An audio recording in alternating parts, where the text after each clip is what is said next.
بسم اللہ الرحمن الرحیم۔ السلام علیکم ورحمۃ اللہ۔ سامعین، زادرہ کے سلسلے کے 7ویں پروگرام کے اندر آپ کی خدمت میں حاضر ہیں۔ میں ہوں اعجاز علی اور میرے ساتھ آج موجود ہیں مفتی محمد عامر صاحب۔ جیسے کہ آپ سب جانتے ہیں کہ ہم اسلامک فنانس کے حوالے سے اس پروگرام کے اندر بات کرتے ہیں، اور کوشش یہی ہوتی ہے کہ آسان طریقے کے ساتھ اور آسان فہم انداز کے اندر جو ہے اس پروگرام کے اندر جتنی بھی باتیں ہوتی ہیں وہ سامعین تک پہنچائی جائیں۔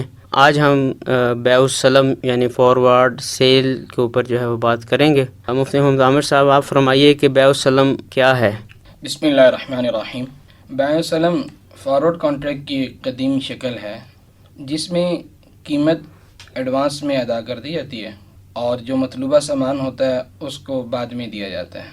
اس کو بیع السلف بھی کہا جاتا ہے۔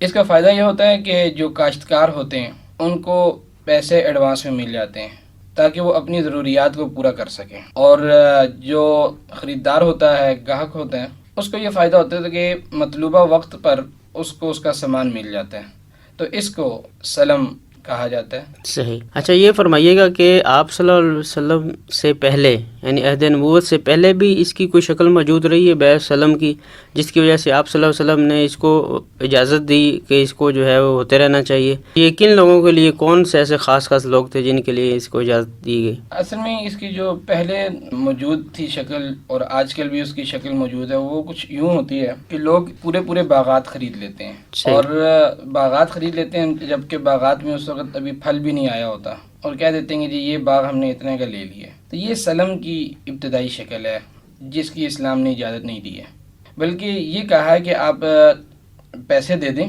اور آپ بتا دیں کہ مجھے یہ چیز چاہیے، اس کوالٹی کی چیز چاہیے، اس کی اجازت دی گئی ہے، اور یہ اسلام کا طریقہ ہے۔ اچھا، جیسے ہم پیچھے بھی بات کرتے رہے ہیں دوسرے کانٹریکٹس ہوتے ہیں، اس طرح بیع السلم بھی ایک کانٹریکٹ ہے۔ چونکہ یہ کانٹریکٹ ہے، اس کی بہت ساری شرائط بھی ہوں گی، تو ہم چاہتے ہیں کہ آپ چیتا اس کی شرائط جو ہے وہ سامعین کے گوش گزار کریں تاکہ اس کا جو ہے پورا طریقہ کار کا پتہ چل جائے۔ بیع السلم کی جو شرائط ہیں تقریباً 8 ہیں۔ ان میں سے ایک تو یہ کہ جو چیز فروخت کی جا رہی ہے اس کی معیار، اسٹینڈرڈ جو ہے اس کا، اور اس کی مقدار، یہ دونوں ٹھیک متعین ہونی چاہیے۔ ان میں سے کوئی ایک انون نہیں ہونا چاہیے۔ پھر اس میں جو آپ جس چیز کی سلم کرنا چاہ رہے ہیں وہ کوئی اسپیسیفک چیز نہیں ہونی چاہیے کہ میں اس باغ کے گندم کی یا اس باغ کے کیلوں کی سلم کرنا چاہ رہا ہوں، بلکہ آپ کو اس کی خصوصیات بتانی ہوں کہ مجھے اس قسم کا پھل چاہیے، مجھے اس قسم کا انار چاہیے۔ مثلاً اس میں صرف یہ باغات میں نہیں ہوتا، بلکہ کسی گاڑی کی طرف بھی ہو سکتا ہے، کسی مکان کے بھی ہو سکتا ہے۔ اس میں یہ نہیں کہہ سکتے کہ مجھے یہ گاڑی سلم کے طور پر چاہیے، بلکہ اس کو یہ ہوگا کہ آپ یہ کہیں گے کہ مجھے اس قسم کی گاڑی چاہیے، کیونکہ ممکن ہے کہ کبھی تاجر وہ گاڑی آپ کو فراہم نہ کر سکے۔ جب وہ آپ کو فراہم نہیں کر سکے گا تو پھر بیع السلم کا کانٹریکٹ جو ہے یہ مکمل نہیں ہوگا۔ اور دوسری شرط اس کی یہ کہ قیمت کی جو ادائیگی ہوتی ہے، جو پیمنٹ ہوتی ہے، اس میں ان باتوں کا آپ کو خیال رکھنا ہوگا کہ پیمنٹ جو ہے نا وہ قانونی زر کی شکل میں ہو، جو اس وقت کرنسی چل رہی ہے آپ کے ملک میں، لیکن اس میں اشیاء کی شکل میں بھی، بارٹر ایکسچینج کی صورت میں بھی آپ سلم کر سکتے ہیں، لیکن اس کے لیے جو شرط ہے وہ یہ ہے کہ ہیٹروجینس ہونی چاہیے دونوں چیزیں۔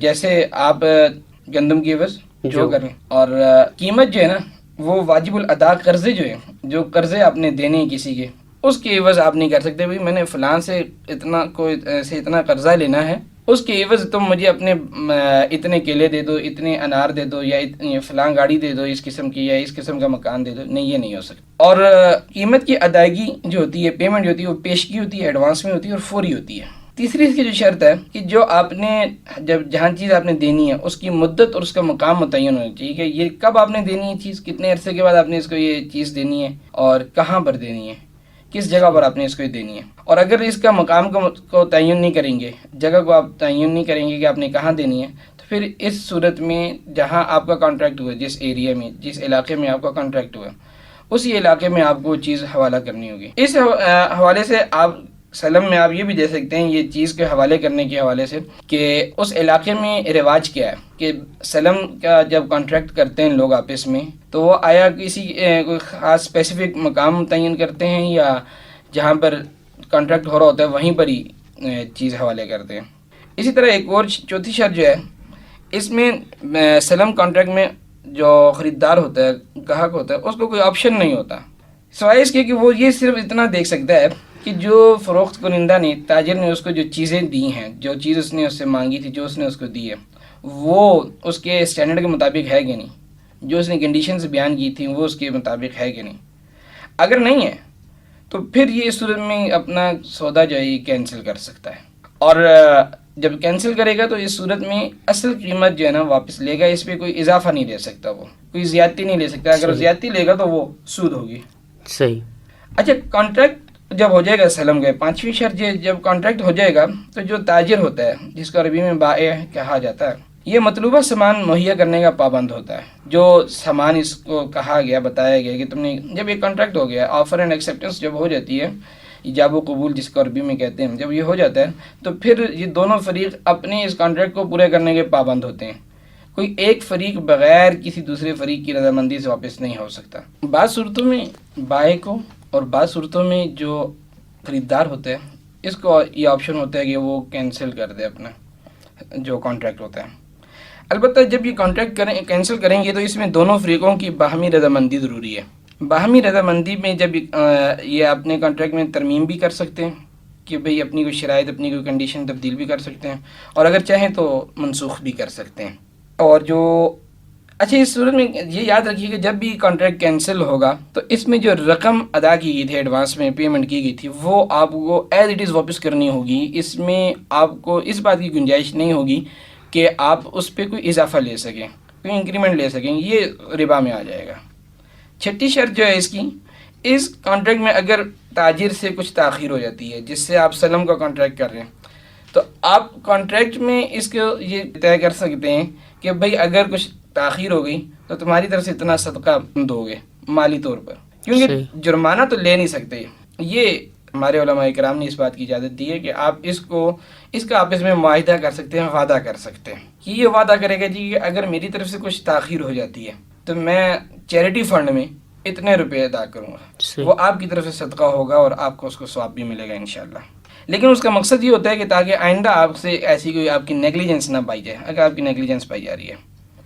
اور ساتویں شرط یہ ہے کہ جو خریدار ہے، کسٹمر، وہ اپنے تاجر سے سلم کے معاہدے میں ضمانت بھی، شیورٹی بھی لے سکتا ہے، اور جو چیز بطور ضمانت رکھی جائے گی نادہندگی کی صورت میں، جب وہ چیز مطلوبہ سامان نہیں دیا جائے گا کلائنٹ کو، تو اس صورت میں اس جو ضمانت کے طور پر جو چیز رکھی گئی ہے اس کو سیل آؤٹ کر کے اس کی جو رقم ہے وہ واپس لی جائے گی۔ پہلے تو وہ چیز خریدی جائے گی، اگر وہ چیز نہیں ملتی یا ملتی ہے لیکن کم ملتی ہے تو جتنی ملتی ہے وہ اتنی خرید کر باقی رقم اس کو ادا کی جائے گی، نہیں ملتی تب بھی پوری رقم اس کو کلائنٹ کو ادا کی جائے گی، اور اضافی رقم اس جو بچ جائے گی وہ اس کو تاجر کو واپس کی جائے گی۔ آٹھویں اور آخری شرط جو ہے وہ یہ ہے کہ خریدار سلم کا معاہدہ کا جو مطلوبہ سامان ہے یہ نہیں کر سکتے کہ ابھی کلائنٹ کے پاس وہ سامان نہیں آیا اور وہ پہلے ہی اس کو آگے فروخت کر دیتا ہے، اس بات کی اجازت نہیں، کیونکہ وہ سامان ابھی اس کے رسک میں نہیں آیا۔ جو چیز رسک میں نہ ہو،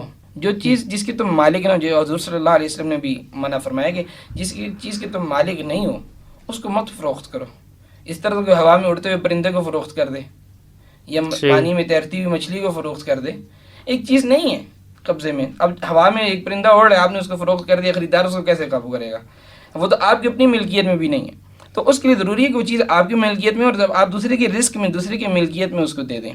صحیح۔ تو یہ مطلب یہ کہ جب تک وہ سامان کلائنٹ کو مل نہیں جاتا تب تک وہ آگے اس کو فروخت نہیں کر سکتا۔ اچھا، اس میں یہ فرمائیے کہ چونکہ جیسے کہ ہم بات کر رہے ہیں کہ یہ ایک فارورڈ سیل ہے اور اس میں ہم کہتے ہیں کہ قیمت پیشگی ادائی کی جاتی ہے اور سامان جو ہے یا کموڈٹی بعد میں وہ پہنچائی جاتی ہے، اس میں جو وقت کا تعین ہے یہ کس قدر اہمیت کا حامل ہے؟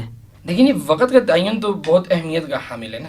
اگر وقت کو آپ متعین نہیں کریں گے تو آپ کو مثلاً وہ چاہتا ہے کہ مطلب مجھے 1 مہینے کے بعد یہ سامان دیا جائے، اور آپ کے ذہن میں کہ چلو یار 1 مہینے بعد نہیں 2 مہینے بعد دے دوں، اور آپ نے آپس میں ڈٹرمن بھی نہیں کیا، اس کو متعین نہیں کیا، اور آپ چاہتے ہیں چلو یار 2 مہینے بعد دے دوں گا میں اس کو، یہ سامان مل جائے گا، یہ سامان ایسی بات نہیں مارکیٹ میں مل جاتا ہے، تو یہ جھگڑے کا باعث ہے۔ اور ہم نے بیان کیا ہے کہ اسلام جھگڑے سے بہت سختی سے منع کرتا ہے ہمیں۔ آپ دیکھیں چھوٹی چھوٹی کنڈیشنز، ابھی 8 کنڈیشنز میں نے بیان کی ہیں، مثال کے طور پہ آپ یہ دیکھ لیں جو صدقے والی مثال میں نے بیان کی آپ سے، اسی طرح جو گارنٹی یا شیورٹی کی بات میں نے آپ سے کی ہے کہ یہ کیا، یہ چھوٹی چھوٹی باتیں ہیں، لیکن مقصد کیا ہے کہ آپس میں جھگڑا نہ ہو. جو کانٹریکٹ کرتے ہو آپس میں خوشگوار تعلقات ہیں، وہ تعلقات کانٹریکٹ کے مکمل ہونے تک برقرار رہیں.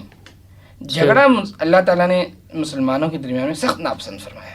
صحیح. اسی لیے وقت کا تعین کی بہت اہمیت ہے، اور اس کو پہلے سے ڈٹرمن کرنا لازمی ہے. اچھا اس میں یہ فرمائیے کہ یہ جو ہم کہتے ہیں کہ اختیار یا آپشن، جب یہ کانٹریکٹ ہو جاتا ہے تو اس کے بعد خریدنے والے اور دینے والے کے پاس کتنا وہ مطلب اختیار ہوتا ہے کہ اس چیز کو وہ واپس لے سکیں یا وہ کانٹریکٹ کو ختم کر سکیں؟ اس بارے میں آپ کیا کہتے ہیں؟ دیکھیں جی، اب ایسے ہے نا کہ اتنا ہوتا ہے کہ کسی نے آفر کی ہے، کسی کلائنٹ نے دکاندار کو آفر کی ہے، اس کی ایکسیپٹنس سے پہلے تک کلائنٹ اپنے آفر کو کینسل کر سکتا ہے. صحیح. اور اگر دکاندار نے، تاجر نے اس کی آفر کو ایکسیپٹ کر لیا تو اب اس کے پاس کوئی چارہ کار نہیں ہے کہ وہ اس کو کینسل کرے بغیر کسی وجہ کے. اسی طرح جب کلائنٹ اس نے آفر کو ایکسیپٹ کر لیا ہے دکاندار نے، تو ایکسیپٹ سے پہلے تک اس کے پاس آپشن تھا کہ اس آفر کو کینسل کر دیں، لیکن جب اس نے قبول کر لیا، ایکسیپٹ کر لیا، تو اب اس کے پاس بھی اس بات کا آپشن نہیں ہوتا کہ وہ اس کو کینسل کر دیں. صحیح. سلم معاہدے کانٹریکٹ میں اگر ہم دیکھیں تو ہمیں یہ ملتا ہے کہ کلائنٹ جو ہے اپنے آفر کو اس وقت تک کینسل کر سکتا ہے کہ جب تک وہ اب سامان مطلوبہ حوالے نہ کر دے. صحیح. سامان خرید کر لے آتا ہے اور اس کو حوالے کر دیتا ہے، پھر اس کو کلائنٹ کو آفر کینسل کرنے کا حق نہیں ہوتا. یعنی یہ چیز پھر اس کو دوبارہ ہم یہ نہیں کہہ سکتے کہ دوبارہ سرے سے، بلکہ وہ ایک کانٹریکٹ جو ہے وہ پایا تکمیل تک پہنچا. ٹھیک ہے. اچھا اس جیسے کہ پہلے آپ نے اپنی بات میں فرمایا تھا کہ یہ جو زیادہ تر یوز ہو رہی ہے ایگریکلچر کے حوالے سے، اور آپ صلی اللہ علیہ وسلم کے دور کے اندر بھی ایگریکلچر میں یہ یوز ہو رہی تھی سلم، تو اب چونکہ یہ ابھی بھی وہی ترتیب آ رہی ہے، کاشتکار حضرات جو ہیں وہ اس کو اسی طرح استعمال کر رہے ہیں، اور اس میں جو ہم جس طرح اسلام نے ہمیں حکم دیا وہ اس طرح سے بیع سلم جو ہے اس کو استعمال نہیں کیا جا رہا، بلکہ پورا کا پورا باغ جو ہے جیسے آموں کا ہے یا کنوں کا ہے، مالٹے کا ہے، موسمی کا ہے، انگوروں کا ہے، پورا کا پورا باغ جو ہے اسی طرح خرید لیا جاتا ہے، اور اس میں جو مقدار ہے اس کا تعین نہیں ہوتا. جی. تو آپ اس کو کیا تجویز کریں گے اس بارے میں کہ اس کو کیسے درست کیا جائے تاکہ یہ ہو بہو جو اسلام کے احکام ہیں اس کے مطابق ہو جائے؟ جی اس کے لیے میں یہ کہوں گا، میں کہ اسلامی تعلیمات کی روشنی میں یہ کہوں گا کہ یہ جو ہمارے یہاں کانٹریکٹ کر لیتے ہیں جی، یہ باغ جو ہے نا میں اتنے میں پرچیز کروں گا، اگر اس کو اس طرح کر لیجیے کہ جی جب باغ میں پھل آ جائے اس سے وعدہ کر لے کہ بھئی یہ باغ میرا خریدنے کا ارادہ ہے تمہارے سے. اب اس باغ میں جب پھل آ جاتا ہے، لگ جاتا ہے، پھر جب باغ پھل اتارے گا وہ اب دیکھیے کہ اس کی مقدار کتنی ہے اور اس کا معیار کیا ہے، تو اب اس سے کانٹریکٹ کر لے. یا پہلے اس کو بتا دے کہ اگر سلم کرنا چاہتا ہے تو اس کو بتا دے کہ بھئی مجھے اتنی مقدار میں اتنے اس اسٹینڈرڈ کے مالٹے چاہیے. آپ دیکھیں نا کہ اگر ہم کھجور کی مثال لیتے ہیں، پاکستان میں بہت اعلیٰ کوالٹی کی کھجور بھی اگتی ہے، دنیا کی سب سے اچھی کوالٹی کی کھجور پاکستان میں اگتی ہے الحمدللہ. مدینہ منورہ میں بھی سب سے اچھی اگتی ہے، اس کے بعد پاکستان میں سب سے اچھی اگتی ہے. اور اس اعلیٰ ترین کوالٹی سے لے کے آپ کو سستی ترین کوالٹی کی بھی کھجور مل جائے گی. جب مل جاتی ہے تو اس میں آپ تو پہلے اس کو یہ بتائیں گے مجھے اس کوالٹی کی کھجور چاہیے اور مجھے اتنی چاہیے، تاکہ اگر خدا نہ خواستہ اس کے باغ سے اس کوالٹی کی کھجور پوری نہ ہو سکے، مثال کے طور پہ اس کوالٹی کی جو کلائنٹ چاہ رہا ہے وہ اس کے باغ میں موجود ہے اور وہ اس کوالٹی کی کھجور اس کو پوری نہیں ہو رہی، وہ کہیں اور سے بھی لے کے پوری کر سکتا ہے، مقدار دینی ہے نا پوری. صحیح. تو اگر وہ یہ متعین کرتا ہے کہ مجھے نہیں آپ کے باغ میں سے اتنی مقدار کی چاہیے، پھر تو سلم بھی نہیں ہو سکتا. صحیح. کیونکہ اسپیسیفک نہیں کر سکتے آپ. بالکل. آپ نے اس کی کوالٹیز بتانی ہے، اس کی خصوصیات بتانی ہے کہ بھئی مجھے اس کوالٹی کی مجھے چیز چاہیے. تو اس کا مطلب یہ ہے کہ ہمارے پاس یہ بھی ایک بہت بڑی اپرچونٹی ہے کہ ہم جو ہیں نہ صرف تاجر حضرات بلکہ جو ہمارے کاشتکار حضرات ہیں ان کو بھی جو ہے اس طرح کے کانٹریکٹ جو ان کی ذمہ داری سے ریلیٹڈ ہیں ان کو اس کے بارے میں باقاعدہ تربیت دی جائے. کاشتکار حضرات ہیں، ایگریکلچر سے ریلیٹڈ جو لوگ ہیں، یہ بھی سارے کانٹریکٹ کر سکتے ہیں، مشارکہ کر سکتے ہیں، مزاربہ کر سکتے ہیں، اسی طرح مثال کے طور پر کاشتکار ہیں، وہ دونوں مل کر، دو کاشتکار ہیں، وہ دونوں مل کر ایک زمین خرید سکتے ہیں کاشتکاری کے لیے، اور اس کو کاشتکاری کریں، اور اس کے بعد دونوں جو ہے نا پھر اس کو سے جو پھل ملے، جو نتیجہ نکلے، جو پیداوار ہو، اس کو سیل آؤٹ کر کے نفع کما لیں آپ اس میں. صحیح. مضاربت بھی ہو سکتی ہے ایگریکلچر میں.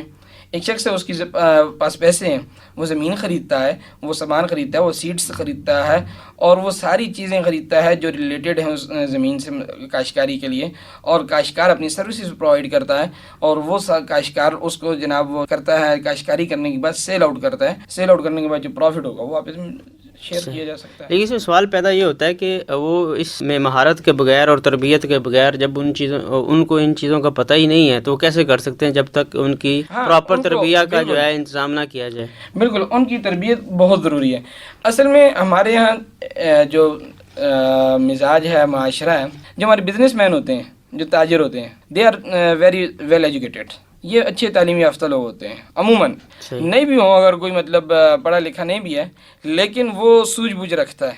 لیکن ہمارے جو کاشتکار حضرات ہیں، ان میں سے میجورٹی ایسے حضرات کی ہے جو بالکل ان پڑھ ہوتے ہیں، اور وہ چونکہ دیہات کے ماحول کے رہنے والے ہوتے ہیں، دیہات میں رہ رہے ہوتے ہیں، تو ان کی تربیت ذرا مشکل ہوتی ہے. تو ہمیں ضرورت ہے کہ ان کو پہلے ایجوکیٹ کیا جائے، پھر اس حوالے سے ان کو ٹرین کیا جائے، تو انشاءاللہ اچھے نتائج نکلیں گے. بالکل، اللہ کرے گا انشاءاللہ کہ ہم ان کی ٹریننگ کے لیے بھی انتظامات کریں گے، نہ صرف تاجر حضرات کے لیے بلکہ کاشتکار حضرات کے لیے بھی. سامعین، میں آپ کو ساتھ ساتھ یہ بھی بتاتا چلوں کہ آزاد راہ جو ہے RCIB کے جو فرسٹ بیچ ہے اس کی جانب سے پیش کیا جا رہا ہے، اور یہ رفاہ سینٹر آف اسلامک بزنس ایک رفاہ انٹرنیشنل یونیورسٹی کا ایک ذیلی ادارہ ہے جس میں اسلامک فنانس کے اندر جو ہے MS MBA اور PhD کی جو ہے اعلیٰ تعلیم دی جاتی ہے.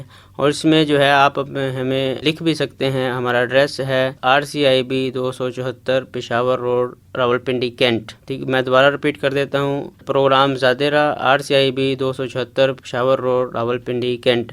آپ اپنی کوئی بھی کوئریز جو ہیں اس پہ بھیج سکتے ہیں. تو ہم آتے ہیں اپنے دوبارہ موضوع کی طرف. مفتی صاحب، یہ فرمائیے گا کہ ہم نے پچھلے پروگرام کے اندر جو ہے وہ مرابحہ کا پہلو جو ہے وہ سامعین کے سامنے لائے تھے تفصیل کے ساتھ.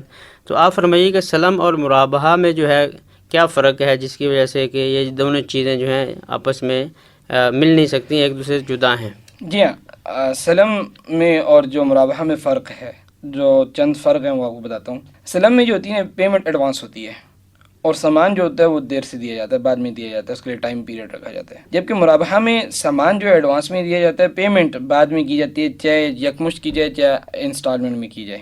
اسی طرح سلم میں جو ہوتا ہے پوری قیمت ایڈوانس میں پے کی جاتی ہے، اس میں قسطیں نہیں ہوتی ہیں، اس میں پوری قیمت ایڈوانس میں پے کر دی جاتی ہے. جبکہ مرابحہ میں قیمت جو ہے نا جب ادا کی جاتی ہے وہ آپ چاہیں تو فوری مطلب ایڈوانس اسی وقت یکمشت ادا کر دیں، یا آپ اس کو قسطوں میں بھی ادا کر سکتے ہیں. اور سلم جو ہے یہ مخصوص چیزوں میں نہیں ہو سکتی ہے، مطلب کسی اسپیسیفک چیز کے بارے میں نہیں کہہ سکتے کہ یہ گاڑی، یہ مکان، یہ باغ، اس طرح آپ نہیں کر سکتے، آپ کو اس کی خصوصیات بیان کرنی ہوگی.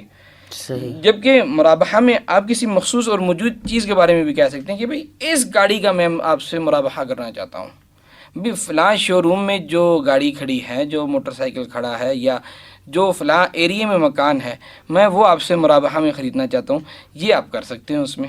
صحیح. اسی طرح سلم جو ہے نا وہ ایسی چیزوں کا نہیں ہو سکتا کہ جس میں حوالگی موقع پر لازم ہو، ایٹ دا اسپاٹ.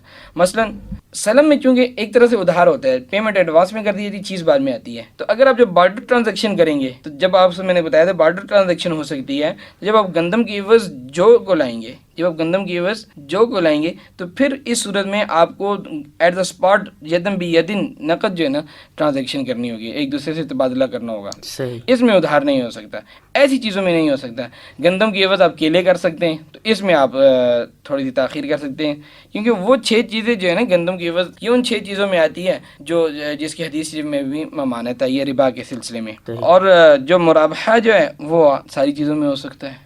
اچھا، یہ فرمائیے گا کہ اگر ہم تھوڑا سا بات کریں آج کے حوالے سے، تو دیکھنے کی بات یہ ہے کہ جو اسلامی مالیاتی ادارے ہیں، جیسے میزان بینک ہمارا کولیبریٹو پارٹنر بھی ہے اور ٹریننگ کے اندر بھی وہ کام کر رہا ہے اور ماہرین کو جو ہے آگے بھی لا رہا ہے.